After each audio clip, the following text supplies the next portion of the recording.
아멘. 할렐루야.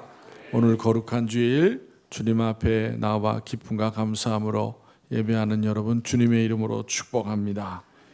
여러분, 우리 모두는 예수 그리스도의 은혜로 구원받은 하나님의 자녀인 것을 믿으십니까? 네. 그런데 성경은 동시에 한 가지를 분명하게 말씀하고 있습니다. 오늘 성경 말씀 가운데 13절, 14절을 보면은 각 사람의 공적이 나타날 터인데 그 날이 공적을 밝히리니 이는 불로 나타내고 그 불이 각 사람의 공적이 어떠한 것을 시험할 것임이라. 만일 누구든지 그 위에 세운 공적이 그대로 있으면 상을 받고라고 하였습니다. 즉 본문 말씀은 구원은 은혜로 받았지만은 인생의 삶에 대한 평가는 은혜 받은 사람이 어떻게 살았는가로 결정된다는 것을 말씀하고 있는 것입니다. 많은 성도들이 구원만 받으면 된다는 마음으로 살아가기도 합니다. 하지만 성경은 구원은 받지만은 상을 이룰 수 있다고도 말씀하고 있는 거예요. 이 시간 우리는 이 성경 말씀을 통해서 상급이 있는 구원을 이루는 삶이 무엇인지를 함께 나누고 깨닫고자 합니다. 첫째로 여러분, 본문에서 먼저 말씀하시는 것은 건축의 터는 오직 예수 그리스도이시다라는 것입니다. 여러분, 세계적으로 유명한 건축물들이 많이 있는데 그 중에 서로 아주 대조가 되는 건물이 있습니다. 하나는 이탈리아의 토스카 지방에 있는 피사의 사탑이라는 건축물입니다. 많이 들어보셨죠? 예. 그리고 또 하나는 미국 뉴욕 맨하탄에 있는 엠파이어 스테이트 빌딩입니다. 이 두 건물을 비교해 보면 건물의 터가 얼마나 중요한지를 잘 보여주고 있는 것입니다. 여러분, 우리가 잘 아는 엠파이어 스테이트 빌딩은 100층이 넘는 아주 높은 빌딩입니다. 지은 지도 아주 오래되었습니다. 그럼에도 불구하고 이 건물은 큰 바위를 기반으로 기초 공사가 잘 되었기 때문에 그렇게 높은 건물임에도 불구하고 세찬 바람이 불어도 흔들리지 않는다는 것입니다. 그러나 여러분, 반면에 피사의 사탑은 어떻습니까? 여러분, 피사의 사탑이 몇 층 건물인 줄 아세요? 안 세어보셨어요? 8층입니다. 10층도 안 돼요. 10층도 안 돼. 근데 그 8층도 아주 오래 지었습니다. 오래 지었어요. 왜 오래 지었을까요? 공사 중에 건물이 기울었기 때문에 그런 거예요. 공사 중에 다 지은 게 아니에요. 짓는 중에 기울었어요. 왜냐하면 그 땅이 진흙과 모래와 점토가 혼합된 땅이었기 때문에 그래요. 그래서 여러분, 이 건물이 지어진 때가 언제냐면 1174년입니다. 그런데 지으면서 계속 기울은 거예요. 계속 기울은 거예요. 예.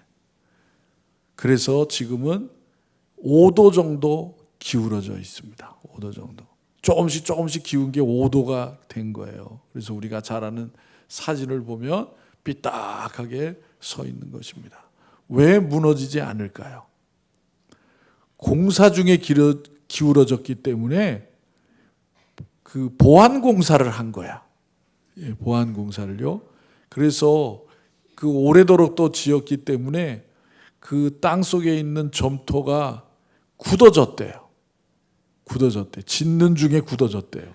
그래서 더 이상 기울지 않아서 무너지지 않은 것입니다.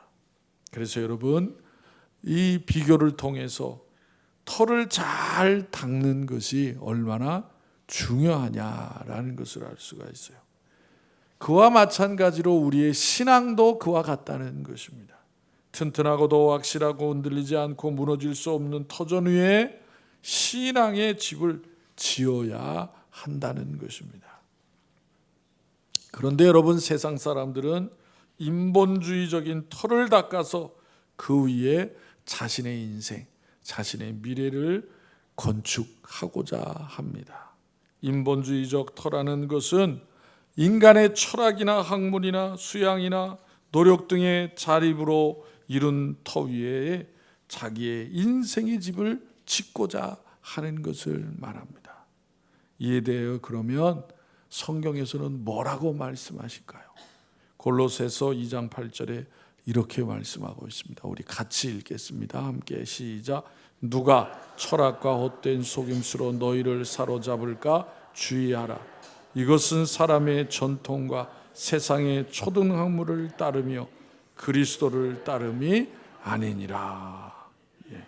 여러분, 세상에는 많은 학문이 있잖아요, 그죠? 예. 그런데 본문은 그러한 것을 조심하라고 했어요. 세상의 학문, 세상적인 것, 인간적인 것은 결코 그리스도를 따르려는 것이 아니다라는 것입니다. 여러분, 인간의 노력으로 터를 닦아 놓은 것은 다 무너지고 남아있는 것이 없게 되는 것입니다. 역사적으로 보면 고대 국가들의 찬란했던 도시가 지금은 어떻게 되어졌습니까? 다 사라지고 돌무더기에 불과하게 된 것을 우리는 볼 수가 있습니다. 그것은 바로 인간의 닦은 터는 다 그와 같이 돼버리고 만다는 것을 역사를 통해서 우리에게 보여주고 있는 것입니다. 또 혼합적인 터가 있습니다. 하나님이 닦은 터에 인간이 더해야 한다고 하는 것이 하나님과 인간의 합작으로 터를 닦아야 된다고 말하는 사람들이 있는 것입니다. 아무리 하나님이 은혜를 주시더라도 인간은 율법을 지켜야 구원을 받는다는 것입니다. 성경에는 누가 그런 사람들이에요? 율법학자들이에요. 율법학자들. 그러나 여러분, 절대로 우리 인생에 다른 터는 없다는 것입니다. 다른 터가 필요한 것이 아니라는 거예요. 우리가 인생의 집을 지을 터는 오늘 본문에 누구라고 그랬습니까? 예수 그리스도다라고 말씀하고 있습니다. 그래서 본문 11절에 보면 이 닦아둔 것 외에 능히 다른 터를 닦아둘 자가 없으니 이 터는 곧 예수 그리스도라고 말씀을 하십니다. 즉 예수님의 십자가 대속의 죽음과 부활의 터전은 영원하고도 절대 완전한 터라는 거예요. 예수님만이 온 인류의 죄를 대신 짊어지시고 십자가에서 피 흘려 영원히 그 죄악들을 청산해 버리심으로 말미암아 어떠한 죄악의 바람이 불어와도 흔들리지 않고 무너지지 않는 터가 되신다는 것입니다. 그래서 사도행전 4장 11절 12절에 이렇게 말씀하고 있습니다. 우리 다 같이 읽겠습니다. 이 예수는 너희 건축자들의 버린 돌로서 집 모퉁이의 머릿돌이 되었느니라. 다른 이로서는 구원을 받을 수 없나니 천하 사람 중에 구원을 받을 만한 다른 이름을 우리에게 주신 일이 없음이라 하였더라 라고 했어요. 지난번에 한번 말씀을 드렸습니다마는 기억하시는지 모르겠어요. 지난 11월 4일 날 캐톨릭에서 아주 중요한 발표를 했어요. 들으신 분이 계신지 모르겠어요. 방송에 나왔어요. 방송에. 교황청에서 뭐라 그랬냐면은 마리아는, 예수님의 어머니 마리아는 공동 구세주가 아니다라고 발표했어요. 캐톨릭에서요. 몇백 년 만에 발표한 거예요. 몇백 년 만에. 무슨 의미냐 하면은 여러분, 뭘 의미하는 줄 아세요? 우리가 개신교가 개혁한 이유 중에 하나가 마리아 숭상 때문이에요. 마리아는 구세주가 아니라는 것을 성경이 말씀하고 있잖아요. 그런 내용이 없어요. 그런데 캐톨릭에서는 그런 신앙을 가르쳐 주잖아요. 그런데 우리가 개신교에서 얘기하면 캐톨릭에서는 자기네들은 그렇지 않다고 얘기를 해요. 그런데 여러분, 역사적으로 보면요, 마리아를 구세주라고 가르친 교황이 있어요. 교황이. 그거 어떻게 변명할 거예요? 그래서 캐톨릭 안에서도 논쟁이 된 거예요. 논쟁이. 누구는 마리아가 구세주라고 그러고 누구는 아니라고 하니까 이게 논쟁이 된 거예요. 논쟁이. 그래서 11월 4일 날 우리 종교개혁 주일 지나고 나잖아요. 지나고 나서 캐톨릭에서 공식적으로 발표를 한 거예요.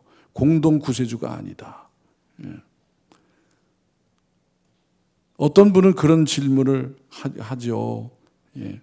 그렇다면은 왜 성당에 가보면은 상이 많잖아, 상. 그죠? 형상이 많잖아요. 그죠? 무슨 형상이 제일 많아요? 마리아 형상이 제일 많아. 그럼 예수님의 형상은 뭐예요? 뭐 있어요? 애기야, 애기. 예. 천주교에 가면은, 캐톨릭에 가면요, 예수님은 항상 애기예요. 왜 그런 형상을 만들었겠어? 예수님을 드러내지 아니하고 마리아를 더 강조하기 때문에 그런 거예요. 그러면서도 그들은 예수님을 믿는 거고 마리아를 믿는 게 아니라고 그렇게 얘기를 해요. 그런데 여러분 11월 4일 날 그런 발표가 난 건 뭐냐면 그렇게 신앙생활 한 사람이 있었고 가르치는 사람도 있었기 때문에 그런 발표를 한 거예요. 그렇지 않으면 그런 발표를 할 필요가 없겠죠. 그렇습니다. 여러분 오늘 본문의 말씀에도 말씀하는 내용이 그 내용이에요. 우리의 인생의 터 위에 우리 인생의 터를 세워야 될 곳은 바로 예수님밖에 없다라는 거예요. 우리를 구원하실 분은 우리를 위해서 대신 그 죄악을 짊어지신 분은 예수님밖에 없다라고 말씀하시는 것입니다. 그리고 이 터는 하나님의 은혜의 선물이지 절대로 대가를 주고 살 수 있는 것이 아니라는 것입니다. 하나님이 만든 터전을 우리가 은혜의 선물로 받아서 그 위에 인생의 집을 짓게 되는 것이다 라는 것입니다. 하나님께서 세상을 이처럼 사랑하사 독생자를 주셨고 예수님은 또 우리를 이처럼 사랑하셔서 십자가에 피 흘려서 이 터를 닦아놓은 것입니다. 그래서 에베소서 2장 8절 9절에도 말씀하시기를 너희는 그 은혜에 의하여 믿음으로 말미암아 구원을 받았으니 이것은 너희에게서 난 것이 아니요 하나님의 선물이라. 행위에서 난 것이 아니니 이는 누구든지 자랑하지 못하게 함이라 그랬습니다. 두 번째, 그러면 여러분 무엇으로 우리는 집을 지어야 되느냐 그런 거예요. 터는 예수 그리스도이신데 뭘로 집을 지어야 되느냐 그 말이에요. 오늘 본문에는 그 재료가 두 가지라고 말씀하는 거예요. 두 가지. 무엇과 무엇입니까? 먼저는 금과 은과 보석이고 두 번째는 나무와 풀과 집이라고 말씀하시는 것입니다. 먼저 우리가 인생의 터 위에 집을 지을 때 성경은 금으로 짓는 집이 있다고 말씀합니다. 금은 무엇을 상징할까요? 성경에서 하나님의 절대적인 주권을 상징하는 거예요. 하나님의 성전에 보면은 제일 중요한 것이 어디입니까? 성소와 지성소죠.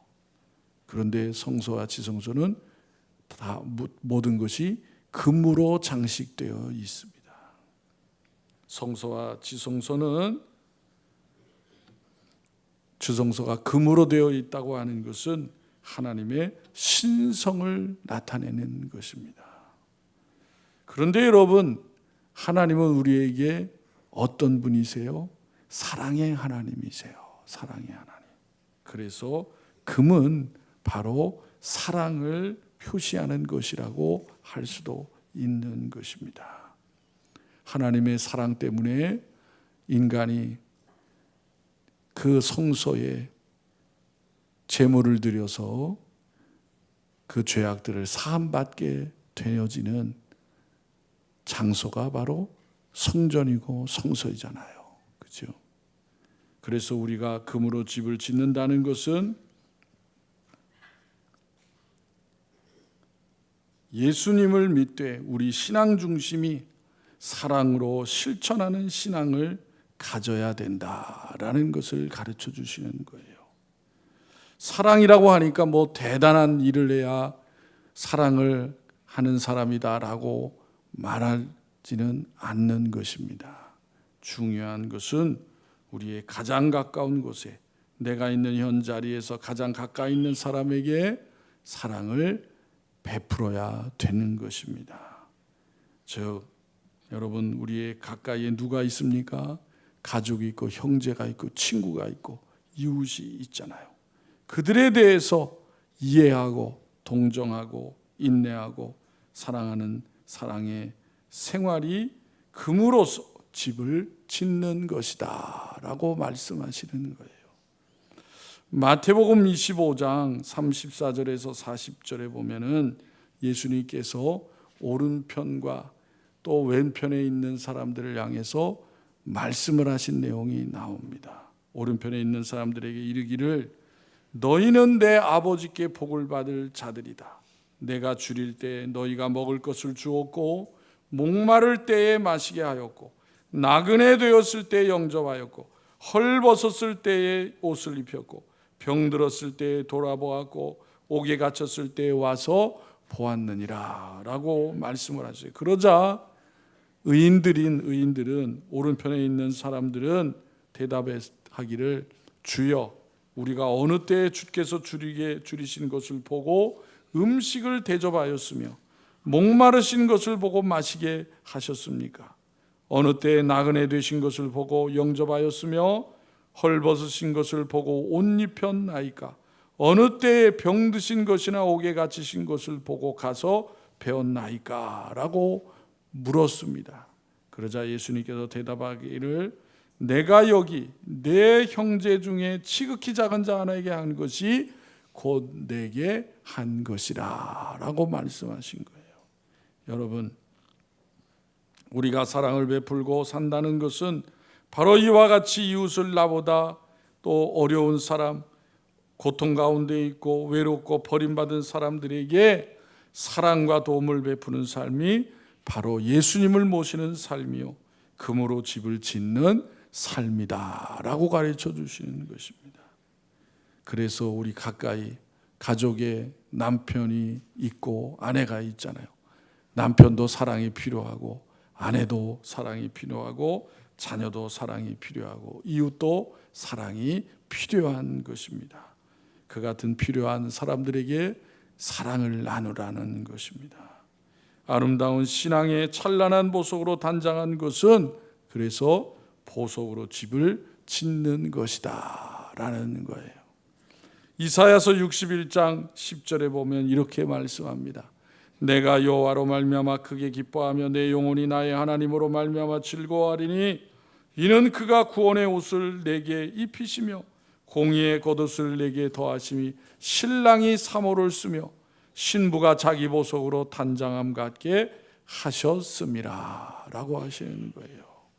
여러분, 여기서의 보석은 바로 무엇을 의미합니까? 성령의 충만함으로 인한 성령의 열매를 의미하는 거예요. 성령으로 말미암아 성령의 열매가 뭐라고 그랬습니까? 사랑과 희락과 화평과 오래 참음과 자비와 양성과 충성과 온유와 절제라고 했어요. 바로 이 같은 아름다운 열매를 맺으면 보석으로 단장한 신앙인이 되는 것이다 라고 가르쳐 주시는 거예요. 오늘날 하나님 앞에서 그리스도 터전 위에 보석으로 집을 짓는 자는 그래서 성령 충만하고 성령의 열매가 가득하여 성령으로 실천하는 삶을 사는 사람인 것입니다. 바로 그리스도 예수 터 위에 그러한 삶을 하나님의 자녀들은 이루어 가야 된다라는 거예요. 그것이 바로 상급을 받는 이유다라는 것입니다. 세 번째, 그런데 구원은 받지만 상급을 잃은 사람 인생이 있다는 거예요. 여러분, 금과 은과 보석과 대비되는 게 뭐였어요? 나무, 풀, 집입니다. 여러분, 나무나 풀이나 집으로 지은 집은 어떠한 집입니까? 오래되면은 삭아서 없어지는 집이에요. 삭아서 없어지는 집. 그리고 결국에는 그러한 나무 풀 집은 땔감으로 쓰이는 거예요. 땔감으로. 예. 그래서 본문에 불로 말미암아 그것이 뭐가 남게 되느냐라고 말씀하고 있잖아요. 그 불 속에 남는 것은 뭐예요? 금과 은과 보석이다라는 것입니다. 15절에 보면 뭐라고 그랬어요? 공적이 불타면 해를 받으리니 그러나 자신은 구원을 받되 불 가운데에서 받는 것 같으리라 그랬어요. 믿음은 있는데 믿음에 삶이 없는 것이에요. 삶이 없어요. 그래서 불 속에서 구원을 받는 것과 같다는 거예요. 구원은 잃지 않았지만 그러나 상급이 없는 삶이다라는 것입니다. 예수님 믿어서 천국 가지만 불 속을 통과하는 것처럼 아무것도 남기지 못하고 주님 앞에서는 성도가 있을 수 있다는 것입니다. 전쟁에서 한 장군이 전쟁 영웅으로 이제 귀국을 하게 되었습니다. 그래서 귀국한 이 장군에게 국가는 훈장도 주고 명예도 수여하였습니다.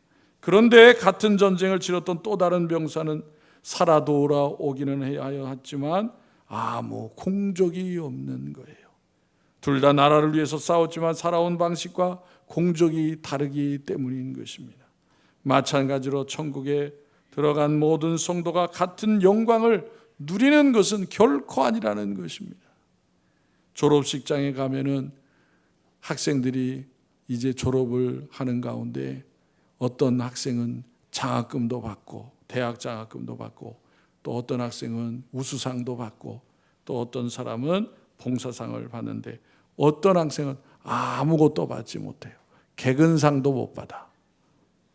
얼마나 외로워요. 그죠? 허전하겠어요. 예. 여러분, 우리가 이 세상에 살면서 무엇이 우리 신앙을 금이나 은이나 보석과 또 나무나 풀이나 집으로 만들겠습니까? 금이나 은이나 보석은 어디에 있어요? 땅 속에 있는 거예요. 땅 속에. 땅속 깊은 곳에 있는 거예요. 그래서 땅을 캐고 바위를 깨뜨려서 들어가야 금이나 은이나 보석을 얻을 수가 있는 것입니다.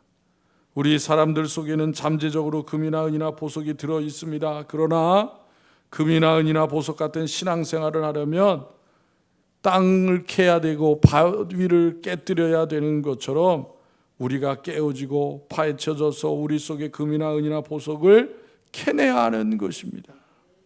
우리 신앙생활은 고난의 터널을 통하고 불같은 시련을 통해서 자기가 깨어지고 회개를 통해서 변화를 받아야 금이나 은이나 보석이 되어지는 것입니다. 금이나 은이나 보석 같은 신앙생활은 그냥 저절로 되는 게 아니라는 거예요. 은이나 금이나 보석 같은 신앙은 많은 시험과 환난과 고통을 통해서 얻게 된다는 것입니다. 그래서 하나님이 우리들의 생애 속에서 금을 캐어주시고 은을 캐게 하시고 보석을 캐도록 하시기 위해서 고난도 주시고 시련도 겪게 하신다는 거예요. 그것을 참고 견디고 변화를 받으면 금 같은 신앙이 되어지고 은 같은 신앙이 되어지고 보석 같은 신앙이 되어지는 것입니다. 그래서 베드로전서 1장 7절에 이렇게 말씀하세요. 너희 믿음의 확실함은 불로 연단하여도 없어질 금보다 더 귀하여 예수 그리스도께서 나타나실 때에 칭찬과 영광과 존귀를 얻게 할 것이니라 그랬어요. 여러분, 훌륭한 업적을 남긴 사람들은 대부분 고난과의 싸움에서 승리한 사람들인 것입니다. 이 세상에서 주님 믿는 사람으로 큰일을 한 사람은 인생의 큰 고난을 통해서 깨어지고 변화를 받고 금이나 은이나 보석같이 된 사람들인 것입니다. 여러분, 바닷가에 가면 바위 위에 터덕터덕 붙어 있는 것들이 많아요. 그죠? 예. 그 가운데는 삿가 쪽에도 있어. 예. 바닷가에 사시는 분들은 삿가 쪽에 잘 아실 거예요. 바위에만 붙어 있는 것이 아니라 배도 붙어 있습니다. 배 밑바닥에 붙어 있습니다. 이 삿갓조개는 그런데 워낙 집착력이 강해서 바위를 깰지언정 거기에 붙은 삿갓조개를 뗄 수가 없다는 거예요. 쉽지 않다는 것입니다. 과학자들은 이 삿갓조개가 이렇게 강하게 붙어 있는 이유 중에 하나가 바로 오랫동안 파도와 싸워왔기 때문이라는 것입니다. 파도의 힘은 엄청난 바람과 비슷한 힘으로 조개를 때리게 됩니다. 이렇게 강한 바닷속에서 오랜 세월을 살아남기 위해서는 이 삿갓조개는 엄청난 삿갓 힘을 키워서 바위에 바짝 붙어 있는 것입니다. 죽으라고 바위에 붙어 있으니까 점점 조개살이 강해져서 나중에는 바위를 깨뜨려도 떨어지지 않을 정도로 그렇게 붙어 있게 될 수가 있는 것입니다. 우리의 믿음도 마찬가지인 것입니다. 많은 풍파와 시련을 통하면 예수님께 바짝 붙고 붙어서 나중에는 세상에 어떤 일을 겪더라도 떨어지지 않는 거예요. 베드로전서 4장 12절 13절에 이렇게 말씀합니다. 우리 다 같이 읽겠습니다. 시작. 사랑하는 자들아 너희를 연단하려고 오는 불시험을 이상한 일 당한 것 같이 이상히 여기지 말고 오히려 너희가 그리스도의 고난에 참여하는 것으로 즐거워하라. 이는 그의 영광을 나타내실 때에 너희로 즐거워하고 기뻐하게 하려 함이라. 아멘. 여러분 천국의 하나님 앞에 설 때에 구원 얻은 것으로도 기뻐하겠지만 즐거워하겠지만 상급이 있으니까 즐겁고 기쁜 거예요. 그러한 상급과 또 영광을 얻는 성도들이 되어야 한다는 것입니다. 그러므로 신앙생활에 따라오는 시험과 환난과 고난을 두려워하지 마시고 오히려 하나님께 감사하고 금과 은과 보석 같은 신앙을 갖는 성도들이 되시기를 바랍니다. 마지막으로 네 번째로 상급이 있는 구원을 이루는 성도가 되어야 한다는 것입니다. 어떻게 해요? 주님이 주신 자리에서 열심히 헌신하고 충성해야 된다는 거예요. 주님은 능력대로 우리에게 맡겨주신다 그랬어요. 그 말씀에 대한 가장 적절한 비유가 달란트 비유인 것입니다. 또 어떤 성도는 몸으로 섬기게 됩니다. 어떤 성도는 물질로 섬기게 하십니다. 어떤 성도는 기도로 섬기게 하시는 것입니다. 중요한 것은 그래서 일의 크기가 아니라 그 맡겨진 일에 얼마나 내가 열심과 충성을 다하느냐라는 거예요. 하나님은 보이지 않는 충성을 더 귀하게 여기시는 것입니다. 두 번째로는 동기를 점검하라는 것입니다. 하나님은 왜 했는가를 보시는 거예요. 하나님의 자녀가 하나님의 일들을 할 때 무엇 때문에 합니까? 칭찬받기 위해서 합니까? 의무감으로 억지로 합니까? 아니면 정말 하나님을 사랑해서 하십니까? 하나님은 그걸 보신다는 것입니다. 세 번째, 주님의 눈을 의식하며 살아야 된다는 거예요. 주님은 우리가 행한 일을 잊지 아니하십니다. 그래서 물 한 그릇 작은 친절 하나도 기억하신다고 성경은 말씀하시는 거예요. 우리가 주님을 위해 하는 작은 섬김을 결코 하나도 잊지 않으시는 것입니다. 네 번째로 고난 앞에서도 그래서 흔들지 말아야 한다는 것입니다. 하나님은 고난 중에 드린 순종과 인내를 가장 귀한 금과 은과 보석으로 여기시는 거예요. 다섯 번째, 상급을 잃지 않은 성도가 되어야 하는 것입니다. 여러분, 우리는 이미 구원받은 하나님의 자녀이 된 것을 믿으시기 바랍니다. 그러면 그러한 자녀에게 주님이 뭐라 그러시겠어요? 착하고 충성된 종아, 내가 잘하였도다 말씀하실 것이 아닙니까? 바로 우리는 그런 칭찬을 듣는 성도들이 되어야 하는 것입니다. 상급이 있는 구원을 이루는 성도로 주님 앞에서 빛나는 상급과 영광을 받아서 기뻐하고 감사할 수 있는 우리 모든 복된 성도들이 다 되시기를 주님의 이름으로 축원합니다. 기도드리겠습니다. 하나님 아버지, 감사합니다. 오늘 거룩한 주일, 또 사랑하는 성도들 세상 가운데 한 주간 동안 많은 일들 가운데 힘들고 또 어려운 일도 많았지만은 또 주님 앞에 나와 예배하며 또 우리의 능력이 되어 주시고 생명이 되어 주시고 또 산성이 되어주시고 피난처가 되시는 주님이 항상 저희와 함께 하시기에 저희들이 낙심하지 아니하고 용기를 얻고 또 위로를 받으며 하나님의 자녀된 삶을 살아가는 줄로 믿습니다. 오늘 주신 말씀을 기억하고 또 주님의 은혜로 말미암아 구원을 받은 백성으로서 만족하는 것이 아니라 구원받은 백성다운 자녀다운 삶을 기쁨과 감사함으로 이뤄가는 성도들이 다 되어지게 하여 주옵소서. 강박하고 죄악이 많은 세상 속에 살아가지만 그러한 죄악들로 인하여 불평하지 않게 하여 주옵시고 도리어 더욱더 하나님의 자녀된 삶이 이 세상에 또 많은 영혼들에게 필요한 것을 깨달으며 또 하나님의 우리에게 주신 또 하나님 나라의 백성으로서의 자녀된 삶을 기쁨으로 이루어가는 성도들이 다 되어지게 하여 주옵소서. 여전히 전쟁과 재난으로 고통 속에 있는 백성들을 불쌍히 여겨 주시기를 원합니다. 그래서 아버지 하나님 또 저희들도 그들을 잊지 않게 하여 주옵시고 기도하게 하여 주옵시고 또한 하나님의 사랑을 증거하고 나타내는 삶이 되어지게 하여 주옵소서. 아버지 하나님 이 나라 이 백성을 기억하여 주시고 하나님께서 베풀었던 사랑과 은혜를 잊지 않게 해주시고 그 하나님을 찾고 의지하여서 어려운 이 시대를 잘 이겨나가고 하나님 앞에 더 귀하게 쓰임받는 나라 백성 되어지게 하여 주옵소서. 성도들 가운데 연약한 가운데 또 고통 가운데 있는 아버지와 성도들을 기억하여 주시고 은혜를 베풀어 주시고 하나님의 권능의 손길을 어루만져 주셔서 건강 회복하여 또 환경이 변화되게 하여 주시어서 하나님 앞에도 귀하게 쓰임을 받는 삶이 되어지게 하여 주옵소서. 성도들의 가정과 일터가 하나님 말씀 가운데 늘임없이 굳건히 서게 주시어서 하나님이 함께 하신 또한 은혜와 또 영광을 나타내는 가정과 일터가 되어지게 하여 주옵소서. 사랑하는 자녀들 믿음 잃지 않게 하여 주옵시고 살아 역사하신 하나님을 체험하는 믿음 갖게 하여 주시어서 다윗처럼 요셉처럼 다니엘처럼 잘 쓰임을 받고 꿈을 이루어가는 우리들의 자녀들 되어지게 하여 주옵소서. 특별히 수능시험을 보고 또 취업을 또 원하는 우리의 자녀들 앞길에 염려치 않게 해주시고 하나님이 함께 하시는 은혜 가운데에 또한 학업과 또 직장 생활을 이루어 나갈 수 있도록 은혜 베풀어 주시기를 원합니다.